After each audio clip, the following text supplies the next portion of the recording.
장관님, 3월 10일부터 노란봉투법이 시행이 되죠. 네, 그렇습니다. 근데 이 노란봉투법이 지금 기업도 그렇고 노동계도 다 반대하고 있는 천덕꾸러기가 되고 있는 거 알고 계십니까?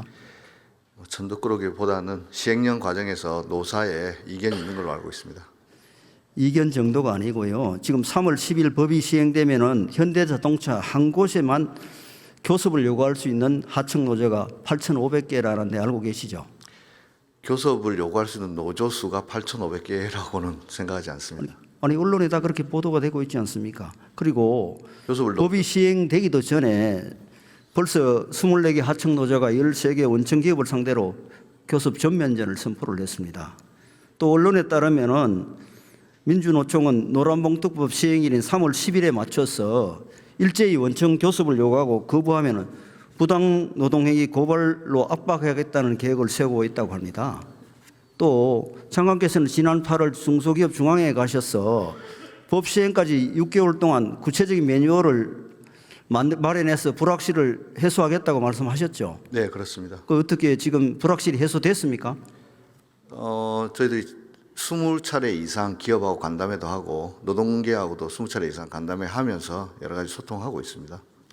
그런데 경총에서 작년 12월에 5천억 이상 주요 기업 100개 기업을 상대로 조사를 해보니까 이 실질적 지배라는 개념이 모호해서 이 기업 77%가 법적 갈등 때문에 상당히 걱정하고 있다는 조사 결과가 나와 있습니다. 그리고 정부가 발표한 지침이 너무 애매하고 법적 구속력이 없어서 결국은 법원의 판단을 받아야 한다는 그런 입장에서 줄소송을 지금 걱정하고 있습니다. 그리고 이런 상황에서 장관님, 기업에서는 지금 물건 만들지 말고 노조하고 소송하고 협상하는데 지금 거기에 지금 매달려야 할 입장이라고 호소를 하고 있는 겁니다. 그리고 어떤 일이냐면 중대재해처벌법은 지금 원청에게 하청 직원의 안전사고 예방을 위해 적극적으로 개입하라고 그렇게 하고 있죠. 네, 그렇습니다. 그런데 노란봉투법 해석 지침을 보면은 이러한 안전통제 행위를 사용자성 인정 근거로 지금 삼도록 하고 있습니다. 그러면은 중대재해처벌법을 준수하기 위하면은 노란봉투법에 따라 수천 개의 하청 노조와 의무교섭을 해야 되고 노란봉투법 적용을 회피하려면 중대재해처벌법을 지키지 않아서 처벌받게 되는 그런 정말로 오도 가도 못하는 기업이 지금 외통수에 지금 놓여 있는데 이 부분은 어떻게 생각하십니까? 예, 의원님 말씀하신 것처럼 기업은 이 노란봉투법 노조법 개정에 대해서 어려워하시는 것은 사실입니다. 하지만은 수천 개 노조랑 교섭한다는 것은 지금 현재 안타깝게도 우리나라 노조 조직률을 보면요, 30인 미만에 있어서는 노조 조직률이 0.1%입니다. 100인 미만 사업장 같은 경우에 100인 미만 웬만한 중소기업도 100인 정도 되면 규모가 작은 건 아닌데 거기도 노조 조직률이 1.5%에 불과합니다. 따라서 수천 개의 노조랑 교섭을 할 것이다. 이건 지나친 기우라고 생각하고요.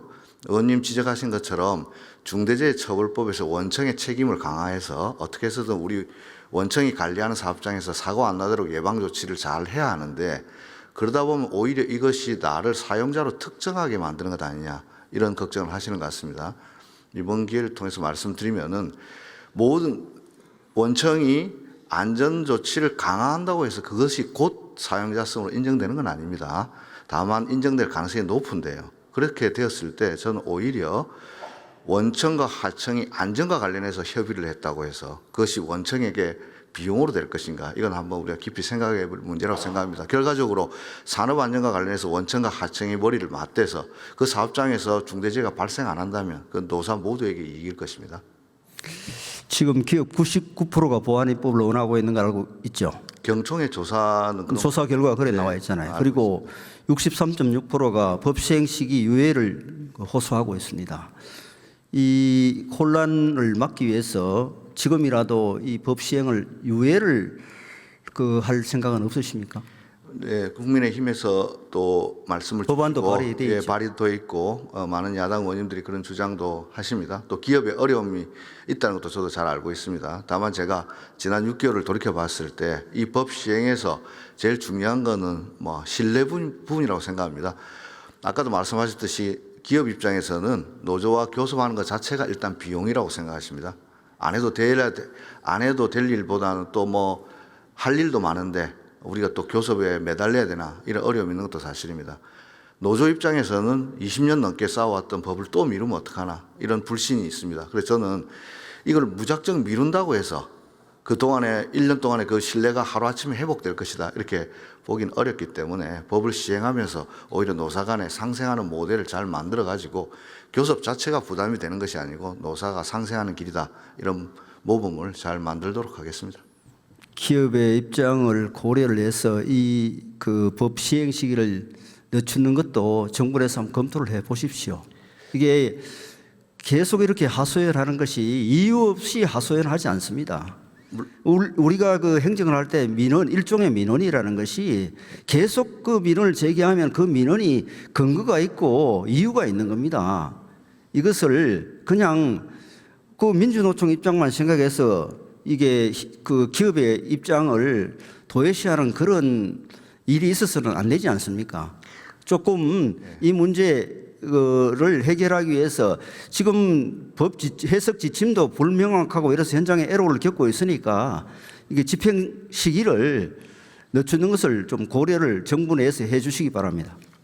네, 뭐 기업의 어려움을 알겠습니다만은 그걸 또 늦추면 더 큰 혼란이 날 수 있고 그래서 의원님 지적하신 대로 더 경영계하고 소통하고 해가지고 법 시행에 만전을 기하도록 하겠습니다. 총리님 좀